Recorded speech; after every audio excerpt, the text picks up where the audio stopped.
श्री कामिका एकादशी व्रत कथा मस्कान संवादांसहित भक्तिमय कथावाचन। ओम नमो भगवते वासुदेवाय। माता माँ श्री हरी विष्णूंच्या चरणी कोटी कोटी प्रणाम। भगवान श्री विठ्ठल रखुमाईंच्या चरणी नमन। आज आपण अत्यंत पुण्यदायी अशा कामिका एकादशी व्रताची पवित्र कथा ऐकणार आहोत। ही कथा श्रद्धेने ऐकणाऱ्या आणि श्रीहरींचे नामस्मरण करणाऱ्या भक्तांवर भगवान विष्णूंची कृपा राहो हीच प्रार्थना। युधिष्ठिरांचा प्रश्न। एकदा धर्मराज युधिष्ठिर भगवान श्रीकृष्णांना विनम्रपणे म्हणाले, युधिष्ठिर, हे प्रभो श्रीकृष्ण, आपण सर्व जगाचे पालन करते आहात। मला सांगा, श्रावण महिन्यातील कृष्ण पक्षातील एकादशीला कोणती एकादशी म्हणतात? तिचे माहात्म्य काय आहे आणि तिचे व्रत केल्याने भक्ताला कोणते पुण्य प्राप्त होते?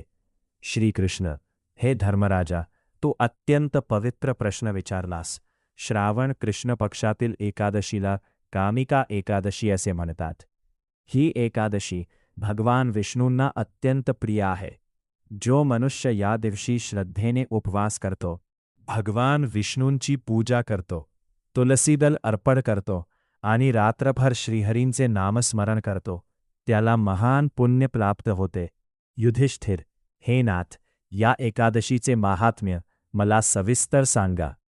अशी कोणती कथा आहे जी ऐकल्याने मनुष्याच्या पापांचा नाश होतो? श्रीकृष्ण, हे राजन, मग लक्षपूर्वक ऐक। मी तुला कामिका एकादशीची पवित्र कथा सांगतो। एका धर्मप्रिय मनुष्याची कथा। फार पूर्वी एका सुंदर गावात एक जमीनदार राहत होता। तो मनाने धर्मप्रिय होता, परंतु त्याचा स्वभाव काहीसा रागीट होता। एकदा त्याचा एका ब्राह्मणाशी काही कारणावरून वाद झाला। जमीनदार, माझ्याशी असा वाद घालू नका, माझा अपमान मी सहन करणार नाही। ब्राह्मण, बंधू, शांत व्हा, क्रोध करू नका, आपण दोघेही धर्माच्या मार्गावर चालणारे आहोत। निवेदक, परंतु त्या क्षणी जमीनदाराचा क्रोध इतका वाढला की त्याच्याकडून मोठी चूक घडली आणि त्या संघर्षात ब्राह्मणाचा मृत्यू झाला।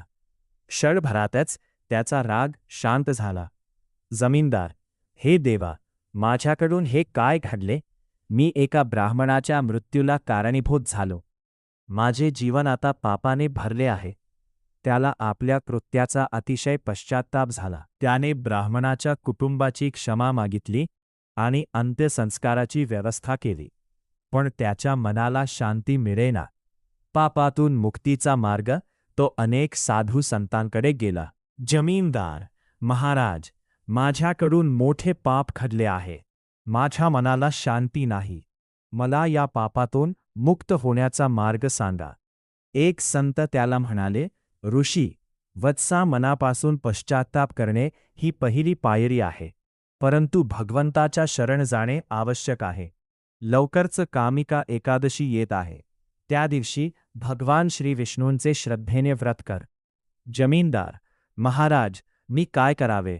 ऋषी, एकादशीच्या दिवशी प्रातःकाळी स्नान करून स्वच्छ वस्त्र धारण कर, भगवान विष्णूंची पूजा कर, त्यांना तुलसीदल अर्पण कर, दिवसभर श्रीहरींचे नामस्मरण कर आणि शक्य असेल तर उपवास कर। रात्रभर जागरण करून ओम नमो भगवते वासुदेवाय या मंत्राचा जप कर। दुसऱ्या दिवशी द्वादशीला विधीपूर्वक व्रत सोड आणि गरजू व्यक्तींना अन्नदान कर। जमीनदार, महाराज, मी श्रद्धेने हे व्रत करीन, मला श्रीहरींच्या चरणांवर पूर्ण विश्वास आहे। कामिका एकादशीचा दिनू काही दिवसांनी कामिका एकादशी आली। पहाटेच जमीनदार उठला, त्याने स्नान केले, स्वच्छ वस्त्रे परिधान केली आणि भगवान श्रीविष्णूंच्या प्रतिमेसमोर दिवा प्रज्वलित केला। जमीनदार, हे श्रीहरी, माझ्याकडून अज्ञानाने मोठी चूक झाली, मी आपल्या चरणी शरण आलो आहे, माझे अपराध क्षमा करा, माझ्या मनातील अहंकार आणि क्रोध दूर करा। निवेदक, त्याने भगवान विष्णूंना फुले, गंध, नैवेद्य आणि तुलसीदल अर्पण केले। जमीनदार, हे नारायण, हे लक्ष्मीपती, माझ्यावर कृपा करा, मला सद्बुद्धी द्या आणि आपल्या भक्तीमध्ये माझे मन स्थिर करा. दिवसभर त्याने उपवास केला आणि श्रीहरींचे नामस्मरण केले. रात्र झाली. गावातील मंदिरात भक्त एकत्र आले. भजन सुरू झाले. भक्त हरे राम, राम राम हरे हरे, हरे कृष्ण, कृष्ण कृष्ण हरे हरे.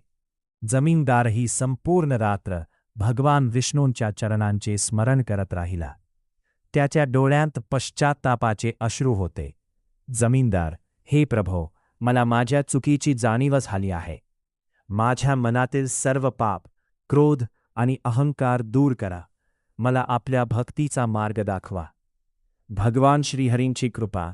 मध्यरात्री मंदिरात दिव्य प्रकाश पसरला. जमीनदाराला आपल्या अंतःकरणात भगवान श्रीविष्णूंचे दर्शन झाले. श्रीविष्णू, वत्सा, तुझ्या मनातील पश्चात्ताप मला जाणवला आहे. मनुष्याकडून चूक होऊ शकते, पण खरी भक्ती म्हणजे चूक स्वीकारून धर्माच्या मार्गावर परत येणे. तू कामिका एकादशी श्रद्धेने पाळलीस आणि माझे नामस्मरण केलेस. यापुढे क्रोध, अहंकार आणि हिंसा यांचा त्याग कर. सर्व प्राणीमात्रांशी प्रेमाने वाग. जमीनदार, हे प्रभो, माझ्यावर अशी कृपा केल्याबद्दल मी आपला सदैव ऋणी आहे. मला आपल्या चरणांची भक्ती द्या. श्री विष्णू, माझे नामस्मरण कर आणि सदैव सत्य, दया व धर्माच्या मार्गावर चाल. असे म्हणत भगवान श्रीविष्णूंचे दिव्य दर्शन अंतर्धान पावले. त्या दिवसापासून त्या मनुष्याचे जीवन बदलले. त्याने क्रोधाचा त्याग केला, गरिबांना मदत केली, ब्राह्मणांच्या आणि संतांचा आदर केला आणि आयुष्यभर भगवान श्रीहरींचे नामस्मरण केले. कामिका एकादशीचे महात्म्य. श्रीकृष्ण, हे धर्मराजा, अशा प्रकारे कामिका एकादशीचे व्रत श्रद्धेने करणाऱ्या भक्ताला श्रीहरींची कृपा प्राप्त होते. या दिवशी भगवान विष्णूंची पूजा करावी, तुलसीदल अर्पण करावे, विष्णू नामाचा जप करावा आणि शक्य असल्यास उपवास करावा. या व्रताचे महात्म्य ऐकून माझे मन भक्तीने भरून आले. खरोखरच श्रीहरींचे नामस्मरण मनुष्याला योग्य मार्ग दाखवते. श्रीकृष्ण, हो धर्मराजा, ज्याच्या हृदयात श्रद्धा, भक्ती, दया आणि भगवंताचे नाम आहे, त्याच्यावर श्रीहरींची कृपादृष्टी सदैव राहते. कथा समाप्ती. तर भक्तांनो, ही होती पवित्र कामिका एकादशी व्रत कथा. भगवान श्री विष्णू आपल्या सर्वांच्या जीवनातील दुःख, संकटे आणि अडचणी दूर करो. आपल्या घरात सुख, शांती, आरोग्य आणि समृद्धी नांदो. श्रीहरींचे नाम घ्या. ओम नमो भगवते वासुदेवाय. श्री विष्णु भगवान की जय.